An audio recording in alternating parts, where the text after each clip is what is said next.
Hello friends, welcome back to my channel. আশা করি সবাই ভালো আছো, আমিও খুব ভালো আছি। কিছু লোক আছে নিজে অন্যায় করব, কিন্তু সেটা নিয়ে যদি কেউ কিছু বলে তাহলে তার দোষ হয়ে যাবে, অর্থাৎ আমি আমার মতো চলবো, আমাকে নিয়ে কেউ কিছু বলতে পারবে না। তাহলে এইসব লোকেদের জন্য আমার একটাই উপদেশ, সোশ্যাল মিডিয়ায় থেকো না।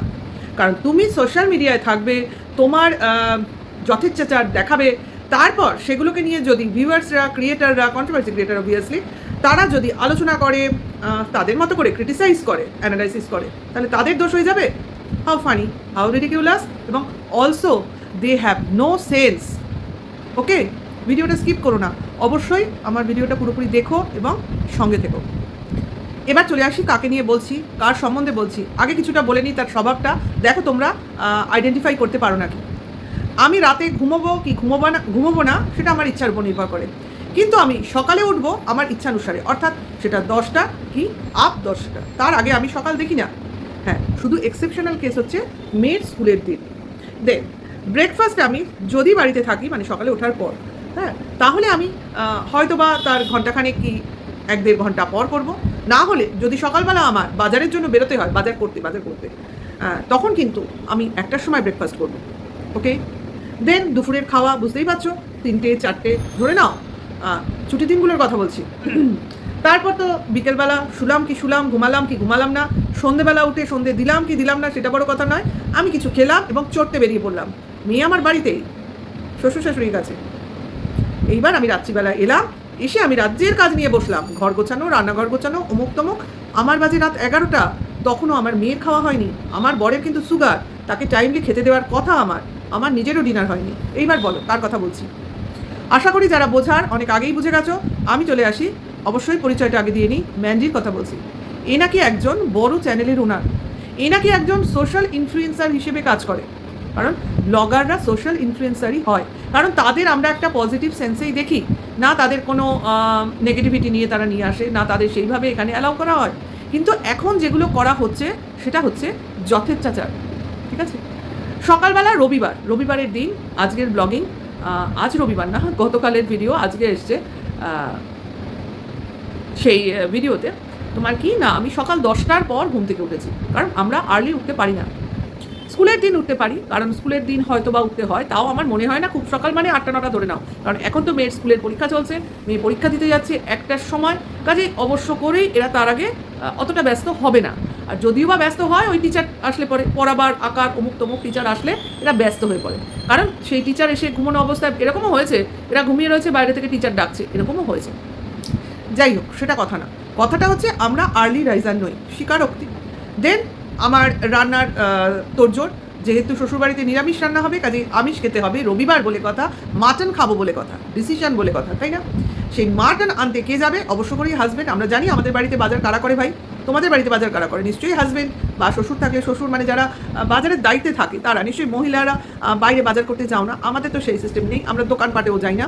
হ্যাঁ যাই, কখনো শপিং মল যাওয়ার হলে যাই, তবু এখন সে যাওয়া বন্ধ, কারণ অনলাইন শপিং। অ্যাকচুয়ালি অনলাইন শপিংয়ের জন্য কোনো শপিং মলে আর যাওয়া হয় না, কারণ এক তো যেতে গেলে টাইম স্পেন্ড, দ্বিতীয় তোমার কিছুতে চড়ে যেতে হবে, হেঁটে হেঁটে তো যাবো না, কাজে সেই একটা খরচ, প্লাস শপিং মলে গিয়ে জিনিস দেখলে অনেক বেশি কেনাকাটি হয়ে যায়। এই হলো একটা ব্যাপার, মানে একটা এস্টিমেটের বাইরে চলে যায় যে এত দূরে এসছি যখন এটা নিয়ে যাই, এরকম একটা ব্যাপার।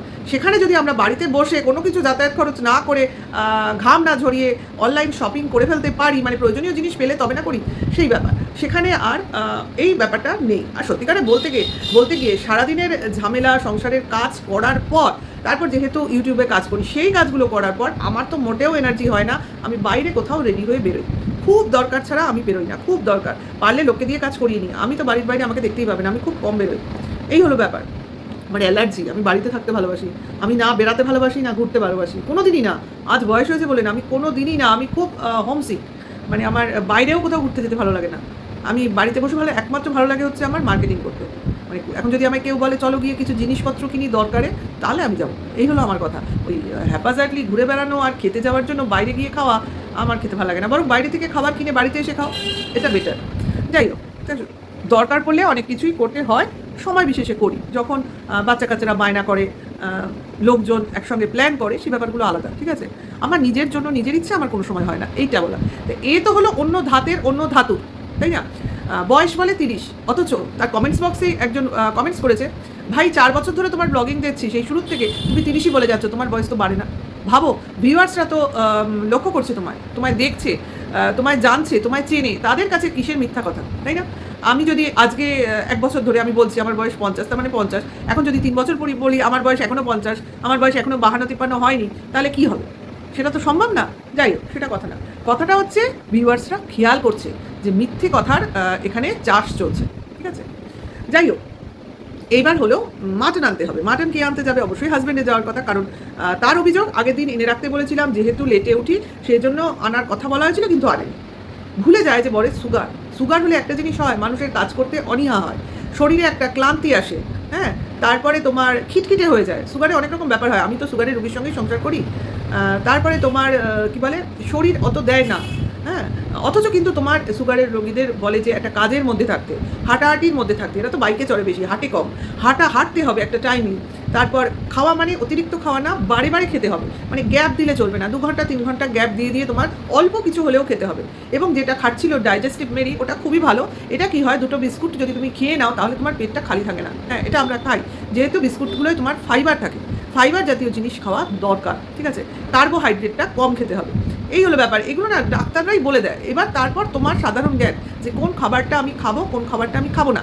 যার সুগার, এটা তার ডিসিশন, না কি যে সুগার রোগীর পাশে থাকে সে জিনিসটা পরিচালনা করবে। যেমন আমার বরের হাজব্যান্ডের সুগার, তো তা আমার পাশে থেকে আমার কি সমস্যা হয় সেগুলো আমি তোমাদের জাস্ট বলছি। আমার হাজব্যান্ড ভীষণ মিষ্টি খেতে ভালোবাসতো, আম খেতে ভালোবাসে, তারপরে তোমার কি বলবো, কচু, এইসব মানে যেগুলো মাটির তলার জিনিস, এগুলো খেতে ভীষণ ভালোবাসে।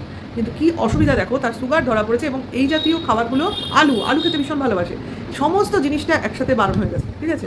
আলু তো খাইই না, একমাত্র নতুন আলু কখনো সখনো আসলে সেটাকে খোসা শুদ্ধ সিদ্ধ করে সেই জলটা ফেলে তারপর খোসা ছাড়িয়ে কখনো সখনো করলে একাধটা খায়।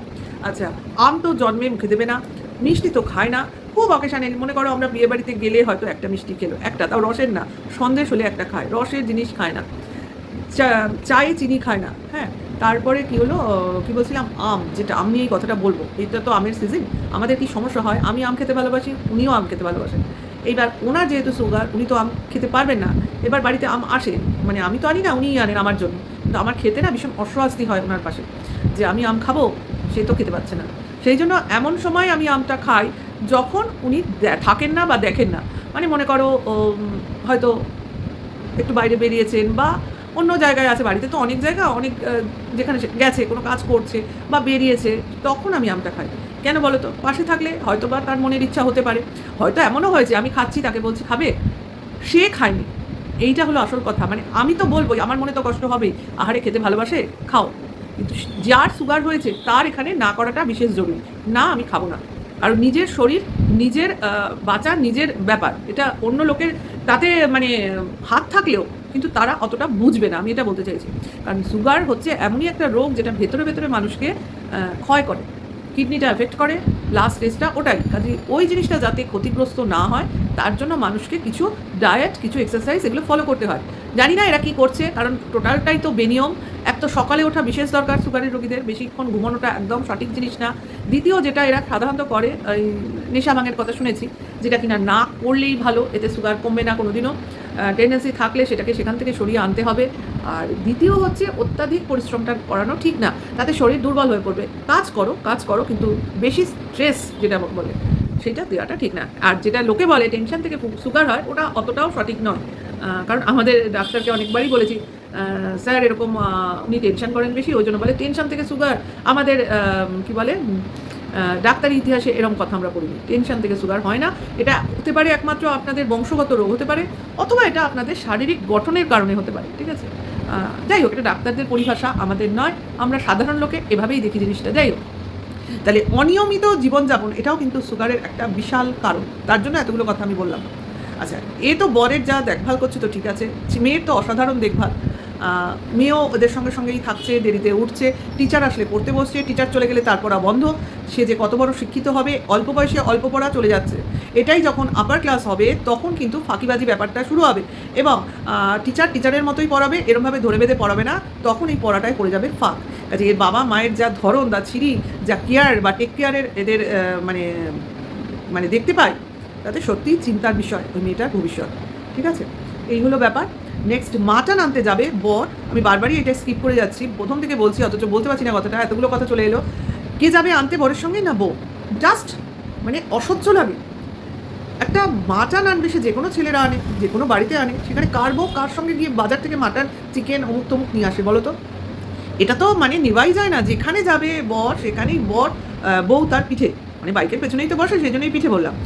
মেয়েকে স্কুলটা শুধু যায় না, কারণ কি জানি ওখানে গিয়ে কী সমস্যায় পড়েছিল, তার জন্য স্কুলে যায় না, কিন্তু কোচিংয়ে, নাচে স্কুলে, তারপরে দেখবে তোমার বাজারে, মলে, এদিক সেদিক সব জায়গায়, যে কোনো জায়গায়, বন্ধুর বাড়ি যেখানে যাবে পিঠে করে বউকে নিয়ে যায়। মানে এ হলো অ্যাকচুয়ালি চড়ুনি টাইপের মেয়ে থাকে না, মানে চড়ে বেড়ায় ওরম টাইপের, মানে ঘরে মন টেকে না।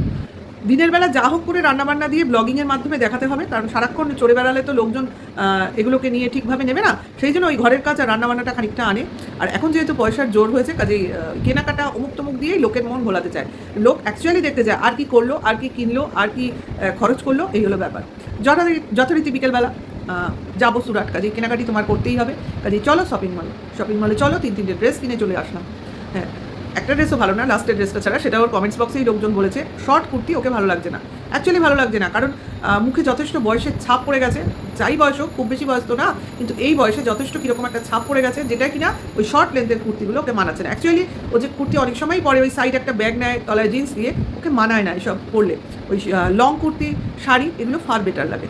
আচ্ছা, শুধু লাস্ট ড্রেসটা ভালো লেগেছে, যেহেতু সেটা লং ছিল এবং প্যারালাল পা ছিল। হ্যাঁ, ভালো লাগছিল, যেটা ভালো সেটা ভালো। আর যেটা খুবই বাজে লাগলো, রাত 11টা বাজে, না বাচ্চাটার খাওয়া হয়েছে না নিজের খাওয়া হয়েছে, বরকে কি ভাগ্যি খেতে দিয়ে দিয়েছে। এটা একটা কোনো লাইফস্টাইল? বাচ্চাটা এই দেখে বড় হচ্ছে, এই হলো তাদের বাবা মার একটা পারিবারিক সিস্টেম, শিক্ষা। বাচ্চা তো এমনি একটা মনোটোনাস বলবো না, মনোটোনাস বলা এখানে ঠিক না, এমনি একটা তোমার মানে সিস্টেমেটিক লাইফে থাকবে না। সবসময় যেটা মনে হচ্ছে সেটা করছে, মা বাবাকে দেখছে, ও সেভাবেই তৈরি হবে। ওর জীবনে কোনো ডিসিপ্লিন থাকবে না, অ্যাকচুয়ালি নেই। ওই আকাশ স্যার আসে বা ম্যাডাম আসে, তার সামনে বসছে, পড়ার স্যার ম্যাডাম আসে, তার সামনে বসছে, স্কুলের টাইমে যাচ্ছে, পরীক্ষা দিচ্ছে যাচ্ছে, ব্যাস। এই হলো এর জীবন। আর বাদবাকি টাইম হয় শুয়ে থাকছে, নয় টিভি দেখছে, নয় খেলছে, আজ ননদের ছেলে, কাল পাশের বাড়ির মেয়ে, এই তো লাইফ। এইভাবে মেয়েটা তৈরি হচ্ছে, যার মেয়েটার জীবন থেকে একটা বছর নষ্ট হয়ে গেছে গত বছর, তাকে নিয়ে কোনো চিন্তাভাবনা নেই, শুধু ঘোরা বেড়ানো, কেনাকাটা, নিজের। তাহলে এই আবার নিজের জন্য ন্যায় চাইতে আসে ওয়াইটিতে দাঁড়িয়ে। আগে নিজে কি করেছো সেটা আগে ঠিক করো, এটা ঠিক করার জিনিসই না। কারণ যে কেচ্ছা, যে অন্যায়, যে চরিত্রহীনতার কাজ করেছো, তারপরে এই কথাবার্তাগুলো আর যায় না। অন্তত এই জিনিসগুলো ভুলে, এই কথাগুলো ইগনোর করে নিজের সংসারে নিজেকে থাকা উচিত ছিল, যে যাই বলুক। কারণ আমি যখন করেছি তখন কারোর কথাই শুনিনি, এখন আমি যখন নিজের সংসারে আছি তখনও আমার উচিত কারোর কথা না শোনা, পরিষ্কার কথা।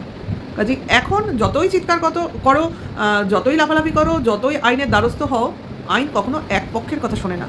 কাজে ওয়েট করে থেকো, অনেক কিছু ওয়েট করছে, অনেক কিছু ঝড়ঝড়টা সামনে রয়েছে। অ্যাকচুয়ালি সুতপা ঠিকই বলেছে, সোশ্যাল মিডিয়া থেকে ওর যে অপমান হয়েছে সেটা তো ব্যাকা হাসি দিয়ে উড়িয়ে দিয়েছে, কিন্তু আইনের দিক দিয়ে যে ধাক্কাটা খাবে সেটা সহ্য করার জন্য এখন থেকে তৈরি হোক, নিজের বরকেও তৈরি করুক, ঠিক আছে?